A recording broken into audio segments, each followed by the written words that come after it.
सखी सैया तो खूब ही कमात है, महंगाई डायन खाए जात है।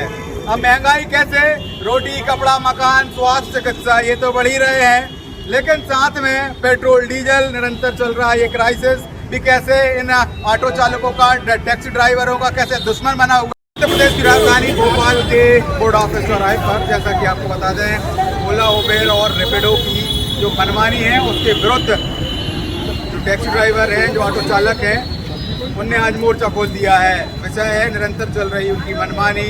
अब देखना ये है कि आज जो इनका पूरा धरना है, जो प्रदर्शन है, वो किन मुद्दों को लेकर है। आइए इनसे ही करते हैं बात की क्या कुछ विशेष मुद्दे हैं। और ये सर टैक्सी चालक क्या चाहते हैं? मैं भोपाल टैक्सी चालक महामंत्री राजेश कुमार नागरे।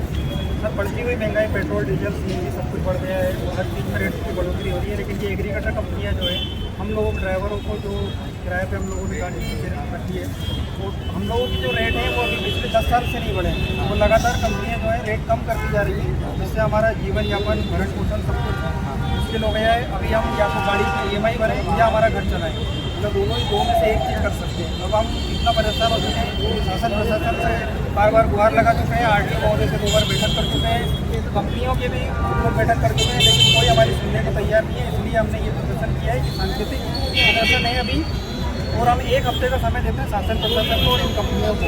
अगर 1 हफ्ते के अंदर हमारे रेट में सुधार नहीं करती हैं ये कंपनियाँ, तो हम फिर अनिश्चितकालीन हड़ताल पर चले जाएंगे, सारे भोपाल के सारे ही ड्राइवर। तो उसमें जो भी परेशानी होगी जनता को, उसके लिए शासन प्रशासन और कंपनियाँ जिम्मेदार होगी, और हम पूरे ड्राइवर जो है अनिश्चितकालीन हड़ताल। कंपनियां कैसे जो शोषण है वो कर रही हैं आप लोगों का, बताइए।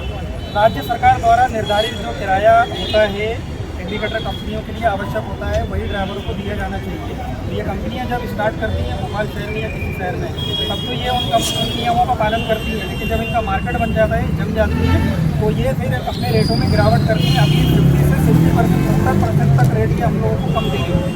इसके लिए केंद्र सरकार ने भी इनका मोटर वाहन अधिनियम 2025 का जो 17.3 और मोटर व्हीकल एक्ट 67.3 जो इन्होंने नियम संशोधन करवाया है, उसके अंतर्गत ये हमारा शोषण जारी रख रही है।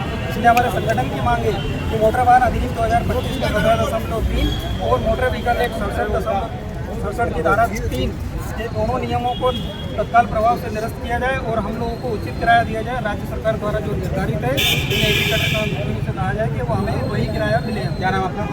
मैं महामंत्री राजेश कुमार नागरे।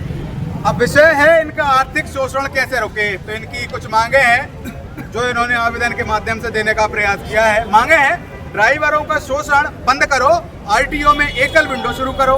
अब ये क्यों, इसके पीछे का जो प्रोसीजर है वो इनसे ही समझेंगे। विषय दूसरा, मोटर वाहन अधिनियम 25 के खंड 17.3 को रद्द करना है। ये भी इनकी एक प्रमुख मांग में से एक है। मोटर वाहन अधिनियम 17.3 एवं मोटर व्हीकल एक्ट 67.3 को रद्द किया जाए, ये एक हो गया। एग्रोवेटर कंपनियों की जो तानाशाही है वो बंद की जाए, कंपनियां होश में आओ। ये निरंतर इनके जो कई सारे जो विषय हैं, जो मांगे हैं, वो निरंतर सामने हैं। लेकिन देखना ये है कि आखिर ये चीज़ें पूरी कैसे होंगी। आखिर इन लोगों का जो विषय है वो सुनेगा कौन। हालांकि पूर्व में भी ये लोग 1-2 बार प्रदर्शन कर चुके हैं। क्या पूर्व का जो प्रदर्शन है वो रंग लाया कि उनमें आपकी मांगें पूरी नहीं हुई? देखिए, इससे पहले भी हमने प्रदर्शन किया है। माननीय मुख्यमंत्री के नाम हमने कलेक्टर महोदय के माध्यम से हमने ज्ञापन भी सौंपा था, लेकिन अभी तक उन पर कोई भी सकारात्मक कभी कार्रवाई नहीं की है। और ये जो आप देख रहे हैं, सभी जो मेरे पीछे और मेरे साथ में जो खड़े हुए हैं श्रमिक भाई बहन हैं, ये सब गरीब परिवार से आते हैं। इन सब लोगों ने EMI पर कार ली हुई है। और जैसा कि आप देख रहे हो, वैश्विक परिदृश्य में जो परिस्थितियाँ बनी हुई है, डीजल पेट्रोल कितना महंगा हो गया है, घर का गुजारा करना संभव नहीं है, हेल्थ कितना महंगा हो गया है, शिक्षा कितनी महंगी हो गई है। तो रोटी कपड़ा मकान शिक्षा हेल्थ, ये सब जो बुनियादी ज़रूरतें हैं, उनकी भी पूर्ति ये ड्राइवर बंधु भाई बहन हमारे नहीं कर पा रहे हैं। और उसका एक कारण ये है कि सब चीज़ें तो महंगी हो गई हैं, लेकिन जो ड्राइवर के हक का जो पैसा है, जो मिलना चाहिए, उसको किराया मिलना चाहिए, वो कहीं ना कहीं उसको नहीं मिल पा रहा है। जैसे कि महामंत्री जी ने बताया कि एक गवर्नमेंट ने बेस किराया निर्धारित किया हुआ है, लेकिन प्रतिस्पर्धा में जैसे 2-3 कंपनियां, ये आपसी प्रतिस्पर्धा में जो बेस फेयर है, जो किराया है, उसको कम से कम करते जा रही है। जिससे नुकसान जो ड्राइवर टैक्सी चालक हैं उन सब भाई बहनों को हो रहा है। तो हमारा अनुरोध ये है कि जो सरकार ने बेस फेयर जो निर्धारित किया है हर चीज़ का, जैसे श्रमिक क्षेत्र में एक न्यूनतम वेतन होता है, वैसे ही जो टैक्सी चालक होते हैं उनके लिए बेस फेयर भी निर्धारित सरकार ने किया है। तो कोई भी कंपनी उस बेस फेयर से कम किराए पर टैक्सी अलाउ ना करे, ये हमारी प्रमुख मांग है। इसके अलावा एक और विसंगति ये है कि जो रैपिडो और कुछ और कंपनी जो नॉन कमर्शियल व्हीकल है उनको वो अलाउ कर रही है। नॉन कमर्शियल व्हीकल से एक तो प्रशासन को भी ये नुकसान है, राजस्व नहीं मिल रहा है। दूसरा, इसमें अनऑथराइज पर्सन जिसमें घुस जाते हैं, कल को अगर कुछ दिक्कत होती है तो वहाँ पे भी जो पैसेंजर हैं उनको क्लेम नहीं मिल पाता है। तो एक दूसरी प्रमुख मांग ये है कि जो नॉन कमर्शियल व्हीकल हैं उनको ये कंपनियां अपने प्लेटफॉर्म से हटाएं और जो जेन्युइन हैं, जो रजिस्टर्ड जो कमर्शियल व्हीकल हैं उन्हीं के माध्यम से ये जो सेवा है वो संचालित करें।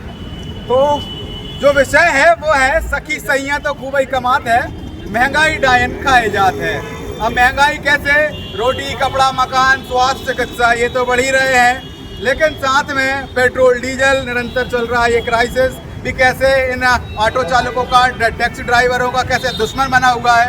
घर चलाने के लिए जो आय व्यय होता है, जाहिर सी बात है जब इन चीज़ों की महंगाई बढ़ेगी तो घर में भी कहीं ना कहीं परेशानी होगी, बच्चों की पढ़ाई लिखाई प्रभावित होगी, भाई खाना भी तो बनाना है वो भी प्रभावित होगा, चलना है सफ़र करना है, और निरंतर जो ट्रेवलिंग हो रही है वो तो महंगाई की चपेट में है ही। लेकिन इनकी मुख्य मांगें हैं जो अधिकृत वाहन हैं, जो अधिकृत ड्राइवर हैं उनको ही परमिशन दी जाए, जो अलग से चल रहे हैं उनको परमिशन नहीं दी जाए, क्योंकि उनके कारण इनके धंधे प्रभावित होते हैं, इनकी आय जो है वो घट रही है।